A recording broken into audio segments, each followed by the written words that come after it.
You just got to take a look at this. Beautiful blue skies as we look up towards the east here from our Jack Lee's camera in Bentonville. Grass is almost all green there. The trees are blooming. I know there's a little bit of pollen and some stuff agitating our allergies out there, but it looks beautiful. That's the key takeaway, right? Not bad at all here in Ozark, looking off towards the south over towards Mount Magazine. A couple of high-level clouds out there. Not a bad day at all. Tomorrow's probably going to be pretty decent. We'll have to turn our attention, however, pretty quickly to a more active weather pattern by Friday evening. I think most of the day Friday's probably in fine shape, but by Friday evening, certainly continuing overnight into Saturday, we're going to have to turn our eyes to the sky for the potential of some strong to severe storms. This, the latest from the Storm Prediction Center.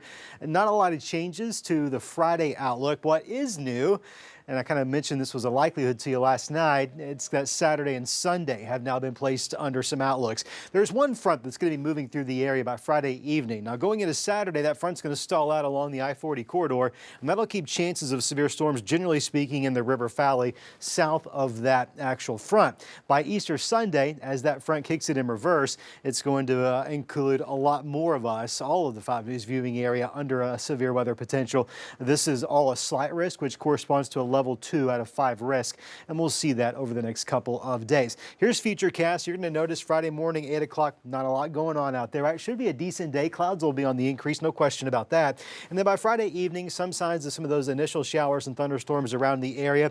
Likely better odds overnight into Saturday, and you'll continue to see that front pretty much just parks itself right on top of us. And as it does, there's going to be areas of low pressure or disturbances in the atmosphere that ride up from the southwest towards the northeast, using that front as if it was a railroad track, and that's going to keep some decent chances of rain into the weekend forecast. This is Saturday afternoon. Certainly some good signals that we're going to see a good old-fashioned soaking rain, potentially some thunderstorms depending on where we're at in proximity to that front. Now, what's also new, and this is some good news, it's not a lot, but we'll take anything we can get, right? It looks like maybe on Sunday, the second half of the day, so certainly the evening hours, may be a little bit drier than, let's say, Easter morning. I know it's not the best of news, but I'm trying, man. I'm grasping at straws here. Sunday night looks to be mostly dry. Your Sunday forecast overall looks like this. Lows in the 50s and 60s, afternoon highs. A little bit warmer on Sunday. If we can get that system to push out of the area, it'll allow us to warm up to about 70 degrees. Key takeaway, though, chances of rain and storms in the forecast across northwest Arkansas and the River Valley. Decent amount of rain is going to come from it. 2 to 4 inches. I've bumped us up for a large majority of the area.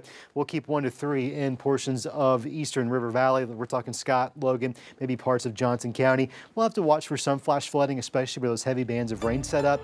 Likely Saturday night into Sunday before we see that. Here's your 7-day forecast. Thursday is going to be a windy day. Gusts as high as 40 miles per hour in northwest Arkansas. That southerly wind, well, you know the drill. It's going to warm us up into the 80s. That's where we'll be most of the day Friday, ahead of that front. And of course, as we get that front to come through, you've got increased cloud cover, some rain, some storms. That'll keep our temperatures a little bit cooler for Saturday and Sunday.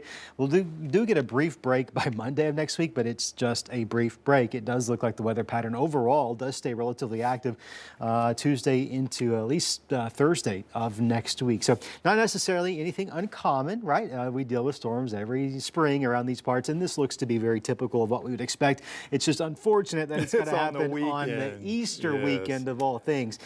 So as I've been saying the last couple of days, is today Tuesday, Wednesday? Yeah, I don't know. Tuesday. Be prepared. Be prepared. If it's me, I'm waiting for one more day's worth of weather data to come in before I cancel or move plans indoors. But the forecast is certainly trending to be pretty wet this weekend, so I think we're getting closer to having to pull out the old Plan B. Okay, all right. Scott, thanks. Celebrate.